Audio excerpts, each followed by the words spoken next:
হুজুর, ওই যে এসপি সাহেব না, মহাপাজি লোক, মহাবাচ্চা, অসভ্য, ননসিভিলাইজড।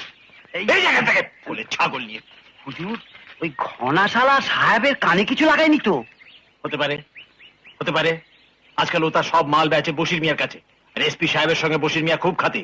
আর আজকাল ঘনাশালা আঙুল ফুলে তো কলা গাছ হয়েছে, ভোট তো ফেরত পেয়েছেই, আর কদিনের মধ্যেই বসন্ত মাঝির মেয়ে। কদম হ্যাঁ।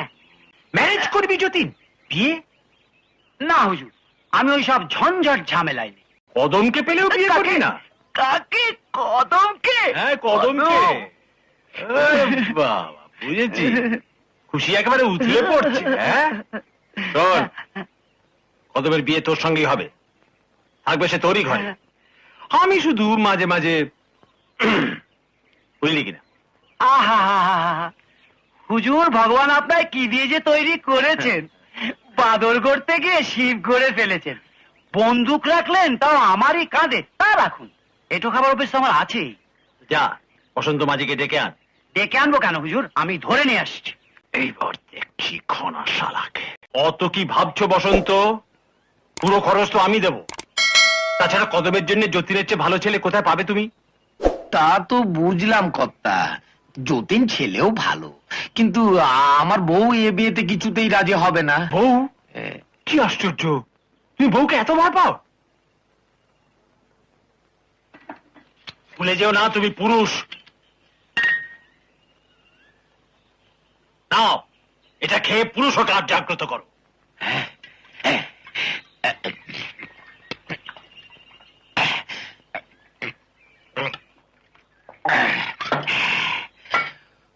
বিয়ে?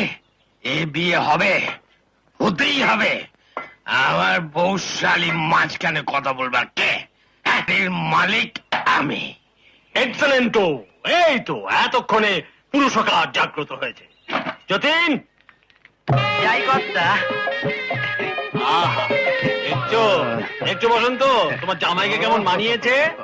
বাহ বাহ বাহ বাহ, খুব সুন্দর মানিয়েছে। প্রণামই হব শ্বশুর মশাই। থাকো বাবা জীবন। তা তুমি দেখতে পাচ্ছ যতীন তৈরি আছে, তুমি শুধু কদমকে যতীনের বাড়িতে পৌঁছে দাও, ব্যাস তোমার কাজ শেষ। ঠিক আছে, ঠিক আছে কর্তা, আমি আমি এক্ষুনি যাচ্ছি। চলো বাবা চলো।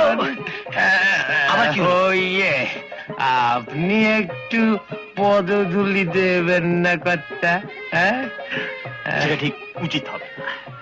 আসো না, ঘনা ঝামেলা করতে পারে। তাই এই বিয়ে ব্যাপারটা কাউকে বলো না। আরে না, কাউকে বলবো না।